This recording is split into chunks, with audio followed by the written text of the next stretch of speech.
بسم اللہ الرحمن الرحیم۔ السلام علیکم۔ امید ہے تمام دوست خیر و عافیت سے ہوں گے۔ آج کا واقعہ میں آپ کو سناتا ہوں۔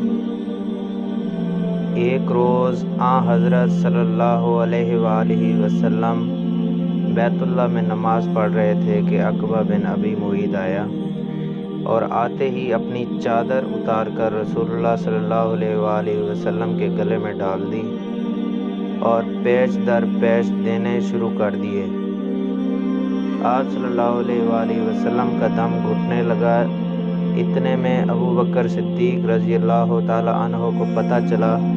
وہ تشریف لائے اور دھکے دے کر اس ملعون کو ہٹا دیا۔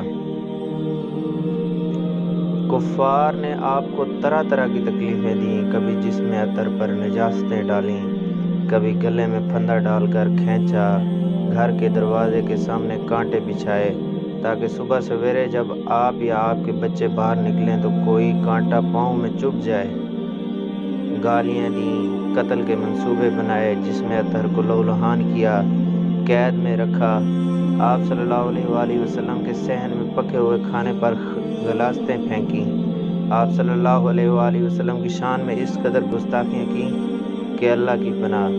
کبھی آپ صلی اللہ علیہ وآلہ وسلم کو پاگل کہہ کر پکارا، کبھی آپ صلی اللہ علیہ وآلہ وسلم کو جادوگر کہہ کر پکارا، نعوذ باللہ۔ کبھی مذموم کہا، کبھی شاعر کہا، اللہ کی پناہ۔ ابو لہب نے تو ایک مجلس میں یہاں تک کہہ دیا کہ محمد صلی اللہ علیہ وآلہ وسلم تیرے ہاتھ مبارک ٹوٹ جائیں، نعوذ باللہ، نعوذ باللہ۔ آج کا اسلامی واقعہ یہی۔ نیکسٹ انشاءاللہ ہم آپ کو مزید اسلامی واقعات سناتے رہیں گے۔